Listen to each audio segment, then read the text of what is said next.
gracias a Ron Rosenbaum, un periodista neoyorquino. Fue como entrar en el mundo de los forajidos electrónicos de Alicia en el País de las Maravillas. Estaban enviando mensajes fuera de los canales convencionales y además estaban creando el miedo a la intromisión en las comunicaciones. Creo que los manipuladores del teléfono respondían a la paranoia generalizada que sentía el público respecto a los teléfonos y a las comunicaciones. Debido al movimiento antibelicista y a la reacción del FBI, todo el mundo pensaba que su teléfono estaba intervenido. El teléfono fue una especie de foco de paranoia general sobre la intrusión del Estado, sobre la falta de intimidad, sobre toda esa clase de cosas. Rosenbaum logró dar con la pista de Denny y Joe Angresia. Sin embargo, el Capitán Crunch se mostró más esquivo. El Capitán Crunch era uno de los grandes personajes norteamericanos, una especie de superhéroe de fantasía creado en el país. Todos los que fueron entrevistados por Ron Rosenbaum habían mencionado al Capitán Crunch. Por esa razón le llamé y le dije, no nos gustaría que publicara usted ese artículo porque, en serio, no es una buena idea. El Capitán Crunch estaba muy preocupado porque no hacía más que repetirme, haga lo que haga, no quiero que esta información caiga en manos de los radicales. Él tenía la sensación de que aquello podría llegar a paralizar el sistema de telefonía de los Estados Unidos e incluso colocar a los Estados Unidos bajo el yugo nuclear de la Unión Soviética. El artículo de Ron Rosenbaum sobre los manipuladores de teléfonos fue publicado en la revista Esquire en octubre de 1971. Acudí a la biblioteca, leí el artículo y no podía creerlo. Era tan revelador, me dije, oh Dios mío. En aquel momento me di cuenta de que la manipulación telefónica, tal y como yo la había conocido, había muerto. Se lo leí a Denny entero por teléfono. Todo el mundo recibió su llamada. Una de las últimas llamadas que hicimos fue para leer el artículo a todos porque no podían leerlo. No daban crédito a aquello. Les dije, chicos, estáis acabados. No debisteis permitir que aquel tipo hablara con vosotros. No teníais que haberle proporcionado toda esa información. Después del artículo del Esquire, todo el mundo se subió al carro. Hola a todos. ¿De quién es el número 2374059? Mío y de Paul. Después, todas aquellas fuerzas tan poderosas se unieron sobre todo con la idea de robar. En algunos casos no pasó de una especie de vandalismo juvenil, ya saben, del tipo de estoy haciendo algo malo a que es chulo, pero en otros casos hubo afán de lucro. Bueno, en nuestro programa acelerado para cazar a los manipuladores de teléfonos que cada vez tienen más éxito, detectamos que algunos son hombres de negocios, detectives privados, agentes de bolsa, concesionarios de coches, hasta hemos detectado a algunos que pertenecen al crimen organizado. La reacción afectó a los pioneros de la manipulación telefónica tan duramente como afectó a sus parásitos. Atraparon a los de Los Ángeles, atraparon a los de Seattle, atraparon a los neoyorquinos. Crearon jurados de investigación que lo analizaron todo. Y claro, todos los que atraparon tenían mi número. Y fui declarado responsable de todo a cuenta del artículo.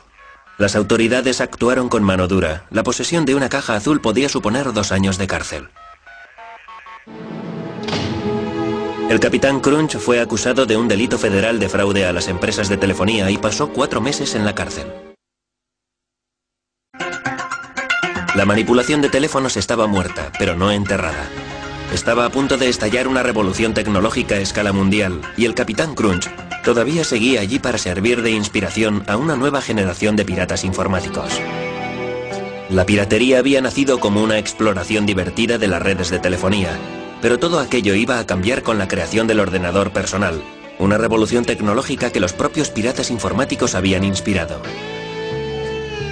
Un elemento clave en la revolución fue Steve Wozniak, un joven estudiante de ingeniería cuyo mundo había quedado patas arriba tras el artículo del Esquire sobre las cajas azules. Fue el artículo más sorprendente que jamás había leído. Hablaba de ingenieros y técnicos como yo que se habían burlado de las empresas de telefonía y que habían creado redes que nadie pensaba que existían. A Wozniak le entusiasmó tanto el artículo que empezó a montar su propia caja azul. Al principio solo puse algunos de los chips que yo mismo había diseñado en una tabla y empecé a soldar cables. Por esa razón, cuando acabé el montaje de la caja azul, algunos tonos estaban bien y otros mal. Empecé a buscar al Capitán Crunch. Una vez que su tapadera había quedado hecha añicos por el Esquire, John Draper intentó pasar totalmente desapercibido. Todo el mundo decía que John Draper era el Capitán Crunch. Llamé a la emisora de radio y pedí que John Draper me llamara. Me dijeron, no, ha desaparecido de la vista después del artículo del Esquire. Supe que había dado con él. 10 minutos más tarde sonó el teléfono.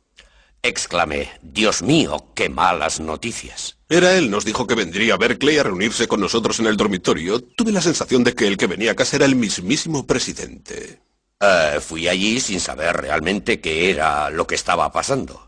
Wolf quiso que le enseñara a utilizar la caja azul. Él acababa de montar una. Me había hecho a la idea de que se trataba de un tío muy ligón y resultón con las chicas, y cuando se presentó en la puerta de alguna manera no coincidía con la idea que me había forjado de él. Dijo, soy el Capitán Crunch. Dije, bien chicos, la verdad, no creo que tenga ganas de hacer esto.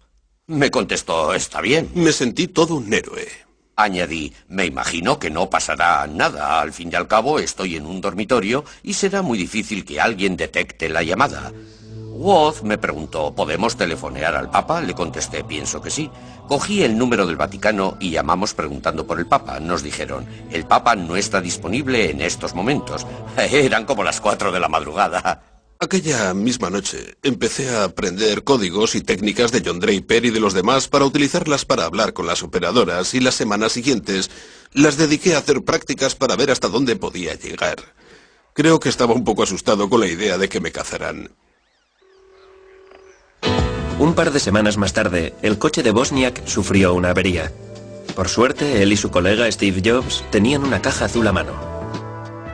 Decidimos llamar a nuestros amigos de Berkeley con la caja azul para que nos llevaran a casa en coche. Steve realizó la llamada sirviéndose de la caja azul. Cuando contestó la operadora colgó asustado. Volvió a llamar. Al contestar la operadora colgó otra vez de lo asustado que estaba. Fue cuando apareció un poli.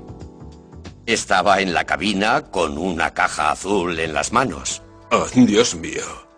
Seguro que el poli pensó que éramos drogadictos porque yo llevaba el pelo muy largo. Steve me pasó la caja azul y la introduje en el bolsillo de mi abrigo. Me preguntó, ¿qué es esto? Si se pulsaban los botones emitían tonos, por eso contesté, es un sintetizador musical electrónico. El poli le dijo que estaba desafinado. Preguntó, ¿para qué es el botón naranja? ¿Es con el que pirateáis las líneas? Steve le contestó, es para calibrar. El agente preguntó, ¿qué hay que calibrar? Pasé miedo. Supimos que nos habían cogido, nos metieron en el coche patrulla. Los dos polis iban en el asiento delantero y Steve y yo en el de atrás. El poli que iba de copiloto se dio la vuelta. El poli se dio la vuelta hacia Woz y le dijo, un tipo llamado Moog te ha delatado. Era un sintetizador Moog. Mientras Steve Wozniak y el Capitán Crunch andaban enredando con los teléfonos, los despiertos chicos de las empresas del cercano Valle del Silicio estaban consiguiendo grandes avances en la tecnología informática. Sin embargo, a principios de los años 70 los ordenadores eran todavía unas máquinas enormes muy impersonales al servicio de unas empresas enormes muy impersonales. Se empezó con lo de los ordenadores con el fin de descifrar códigos, detectar misiles, crear armas para la guerra. Ese fue en realidad el origen de los ordenadores modernos. Luego fueron apareciendo los que manejaban enormes y complejas bases de datos con fines comerciales. Los ordenadores se consideraban como aparatos que no había que tocar. No se podía entrar donde hubiera un ordenador. Había que mantener las distancias, pero mostrar reverencia y respeto a quienes supieran manejarlos.